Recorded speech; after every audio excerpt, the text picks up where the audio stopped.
Hello, and welcome to day 2 of our meeting, State Strategies for Skills and Lifelong Learning Systems. We're so excited that you were able to join us today as we continue this work together. So first, I wanted to reintroduce myself. My name is Amanda Winters, and I am Program Director for Post-Secondary Education at the National Governors Association Center for Best Practices. We are proud to be offering this meeting in collaboration with Western Governors University. And to kick off today, yesterday we had a lot of visionary speakers help us set the stage. And today we have the same. I am excited to introduce our keynote speaker for this morning, Mark Plunkett from CompTIA. We're excited to get the industry credentialer perspective as a part of this event. And so proud that CompTIA is such a close partner to the National Governors Association. As I know, we're only able to skim the surface of the work that CompTIA does. So we're excited for Mark to give us a teaser of that work. And we know we will be deeply engaged with them over the coming years as this work progresses. So I'm excited to turn the floor over to you, Mark. Thanks so much, Amanda. Appreciate it. So I just wanted to take the opportunity really to talk around some of the themes that we see out there as CompTIA and some of the conversations and solutions that we also see being implemented in the marketplace. So I think, like always, it's a very relevant time to be talking about training and reskilling. Coming out of the pandemic as well. Hiring at US tech companies is at an all-time high for the last 2 years. The tech industry's added 120,000 positions in 2021. An unemployment rate in tech remains low through IT occupations. And then you've got the MC report recently talking about kind of past, present, and a future workforce. Boomers are retiring, lower current labor workforce participation rates, and then lower birth rates. And what does that have an impact on in terms of the workforce? And then we see automation continuing, and as I mentioned earlier, the pandemic. More remote positions in tech, hospitality workers potentially not going back to their roles and choosing to reskill, and various individuals looking at this opportunity in the sense of, what does the future lay out for them? Anyone with strong customer service skills can be, really successful in tech. So we're really seeing an interesting landscape now. Pre-pandemic, we'd heard it for a long time, right? The tech industry needs new entrants. We need a bigger pipeline of individuals entering tech, and we need different mechanisms in order to achieve that pipeline. We still see a huge gap in IT support, help desk, cybersecurity for sure. We're seeing more project management roles as well. The disparity there in the number of individuals entering the pipeline to what the private and public sector are asking for. The ask of employers has really been for a long time, it's competence and capability. Individuals that are ready to work from day one, that have core knowledge, that organizations can then build upon and train them with their own particular technologies. It's kind of that push-pull concept where the pull is from industry, but we need more mechanisms to push talent into the marketplace. We've got amazing partners out there, WGU being one of the biggest that we have. Really building a great pipeline of individuals, tons of academic institutions, private training companies all around the world that are training not just to our standards, but broadly to to tech fundamental knowledge. But we need more, to be honest.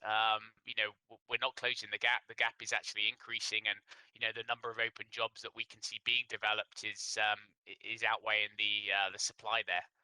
So we've been asked from industry to develop training that's easy to hard, that is job ready, quantitative in assessment, performance-based skills, and certification built in. So training's not around just training somebody to pass an exam, but it's building knowledge, focused around skills, and a certification is a byproduct of that. So individuals that are certified, ready to work, and confident. The skills gap is a real thing, and the confidence gap in terms of achieving certifications is absolutely a real thing. Mixing technical and soft skills. and hands-on performing tasks, performing simulated environments, performing help desk tickets, not just understanding kind of theoretical knowledge and then, placing individuals into the workplace and they're not sure what to do. And that's where we talk about soft skills and financial literacy and LinkedIn support, resume support, interview techniques, all that type stuff is so important now. And there's a big difference between boot camp classes and then workforce programs. Boot camp classes really being, test prep and designing around building capability that somebody already has versus workforce programs that really take individuals on a journey and a learning pathway, and push some of that accountability onto a learner so they're engaged and they're interactive. For this to work better, as I mentioned, we absolutely need more programs, more connecting to specific funding streams that are out there, and we know there's a lot that is current and also coming down the pipe, to build that pipeline. So then on to, one of the initiatives of CompTIA a couple of years ago, we launched CompTIA Tech Career Academy, which is a 501c3 subsidiary of CompTIA. CompTIA being the largest global not-for-profit tech association. We're involved in so much around the industry as a whole, working with our members, our communities, and our thousands of partners as well. But this is a direct offering that we've got out to the marketplace, where we train and we prepare individuals to be successful in their chosen career, around the tech industry, right? And the tech industry is its own vertical, but it crosses every other vertical as well. It's so cross-functional. We link in direct access to a job within that offering. So, we provide assessments and screening to ensure the right individuals are going into the right classes, and then different training functionalities.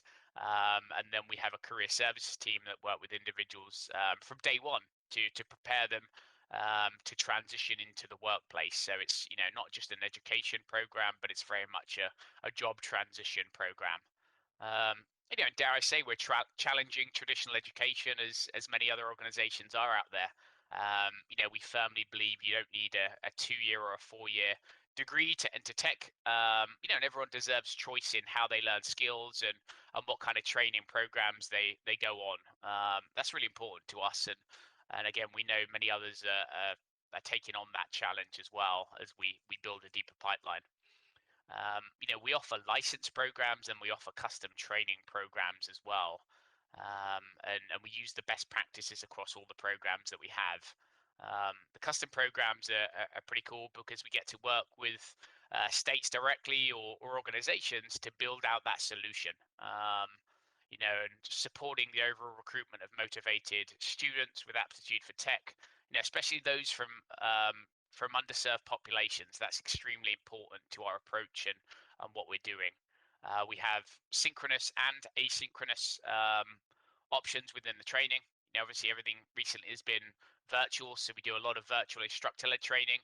We do in-person training in another world, it feels like, and hopefully again soon, where we'll provide trainers on site to a particular location. And then we've really seen an influence and an increase in kind of hybrid mentored learning, where individuals are learning at their own pace, with mentor support and a rigor built into that.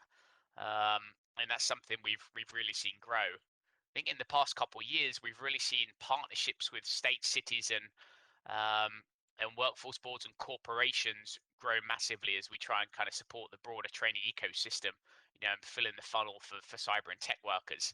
A big part as well as why we got into this space, in terms of direct training is, increasing the train to test ratio with outcomes. We see millions of individuals training, but not every one of those will go on to take the exam and to certify and then get the outcomes that they deserve from that investment in training. So that is a big piece of our approach. And then really it's kind of the accelerated learning as well is big on the needs-based approach. Typical length of training goes from perhaps 1 month to 4 month, depending on the number of certifications and what is in there. But we're always looking and consulting with states around scalable and sustainable solutions. assessing the need, creating the solution, and then driving to that particular outcome. Whether that's placement in a job, whether it's number of individuals certifying, or if there's a different metric in place, then yeah, it's really important that we do that. Um, how we work with states directly, and I think this is, really important to us is, first of all, it's identifying the funding stream and, whether that's initial or sustainable. We've got a lot of experience with discretionary spend from state budgets. We owe funding, the Build Back Better funding as well, and various other sources there that we're happy to consult on and just support to get more tech programs in play. Then we validate obviously a solution, whether it's CompTIA's direct solution, a partner, or other tech solutions that are out there. It's very much a kind of consultative partnership based approach that we work with states on. And then identify industry demand. I think that's crucial. What are employers asking for? What do they need? What are some of the gaps that they see out there? We've got a ton of research from our own members that we do as well, and tech trends, and cyberseek.org is a really cool tool that is out there, a live heat map in the sense of what are the open cyber jobs, and cyber states as well as some really cool research that we make available to anyone, because part of our role is to just educate the broader tech industry and ecosystem, so we get better solutions. And then obviously, contracting can be a complex process in, we help to navigate that as well from states and boards. But really, it's all about solving a problem, identifying that problem, and building the solution. A lot of our programs that we're involved in target individuals impacted by the pandemic, career changers, incumbent workers, the youth. For sure, is a massive one for us. Working with high schools across the country as well, transitioning veterans, and we've got some very strong programs dedicated towards women and closing that gap and getting more women into tech. So I just wanted to share a couple of examples in the sense of some of the strong partnerships that we've been developing in some of the states that we see really leading the charges to putting these programs in play. And the first I wanted to highlight was Missouri, the Office of Workforce Development and the Return Strong program that they developed. Initially utilizing CARES Act funding, and then transitioning into WIOA funding and discretionary spend. And that's really looked at kind of a long-term sustainable approach in how they can train and serve as many dislocated workers and individuals impacted by the pandemic as they can. A strong goal of training over 1,000 learners in 5 different certifications that we have, ranging all the way from A+, Network Plus, Security Plus, Project Plus, and now looking at IT fundamentals as well, which is kind of an entry point for those folks that aren't quite ready to go into A+, which is the gateway certification to the tech industry. And it's really important to us that we actually provide an on-ramp for those folks. So IT fundamentals gives them that kind of soundboard and gives them a taste of do they want to enter the tech industry. It gives them a very good flavor, and some may pivot sideways then and say, actually, no, that's not for me. Others will use that and really buy into it, and then they can progress into an A+, which is more of a job ready certification. So Missouri have used kind of a mentored learning hybrid approach thus far, and kind of also adding a virtual learning specialist team as well to support with individuals across the state, and they're seeing some great success from that. Another super cool program actually that was launched on Tuesday of this week is with South Carolina and the Department of Employment and Workforce. And they are targeting incumbent workers across the state with A+ certifications and Security Plus certifications, again through kind of 8 and 12-week programs in a mentored learning rollout. And they've seen some great demand from industry and military thus far, and have been kind of given feedback that they're providing business with a solution to really upskill talent that's been demanded across the the state. Again, this is in collaboration with all the great programs that are being rolled out through academic institutions and other partners that we have. But we've seen over the last couple of years there's a pretty big gap in the workforce space, both in incumbent workers and then individuals that are looking to reskill. Another really cool program is down in Texas, and we've really seen Texas do a lot of different programs in through workforce boards, through EDCs, and directly at the Texas Workforce Commission as well.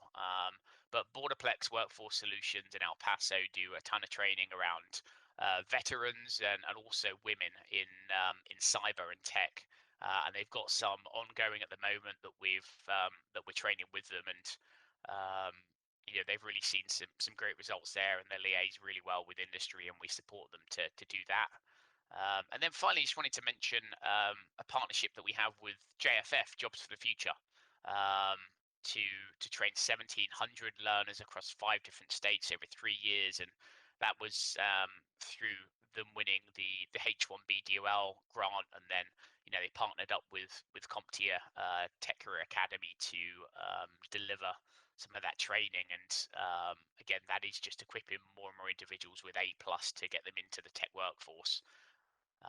In the private sector, we partner a ton with Amazon and HP and Thomson Reuters and others to really upskill their own employees as well. So we've really seen increased demand across the last couple of years, and this has been growing way before the pandemic, to be honest. And I think what we love to hear is what it means to the individual, what it means to the actual learner, and how it changes their life. And we see various success stories around boosting confidence, providing an opportunity. Traditional education wasn't working, but them having a chance to do this, and particularly virtually, managing personal life and being able to do these type trainings as well is super cool, and it really validates why we do this. Recently we were talking yesterday, in fact, with the team in Missouri, and they mentioned a learner that gained A+ and Security Plus certifications and is now studying Project Plus, and they've recruited that individual themselves because they can see the value of them providing kind of project management expertise in the ongoing of the project there. So I'd encourage anyone that wants to reach out to learn more about any of the research that I mentioned, or any of the success stories, or just some consultancy in the sense of, hey, what do we see, and sharing things that have worked well, and perhaps some things that haven't worked well as well. We're a very open book. We love to share things, and we just offer that out to anyone that wants to talk to us, talk to me. Please reach out anytime. The way we see it, the time is now for sure, in the sense of putting more programs on, and making sure we are connecting to industry and providing some solutions that allow them to recruit the talent they need into the workforce for now and for the future. So thanks so much for the time and joining you all today. I really appreciate it. And Amanda, I'll pass it back. Thank you so much, Mark, for your great insights and your critical considerations for this discussion, especially the state models and the skills building programs that you're working on, especially during the pandemic response. I know CompTIA has been partnering with quite a few states who are thinking about that reskilling and dislocated workers and unemployed workers and pathways into the tech field. So I know we will continue learning from and collaborating with CompTIA, because the tech sector is going to continue to be an area of priority for governors, and we're excited to be able to bring that partnership to bear as a part of state response.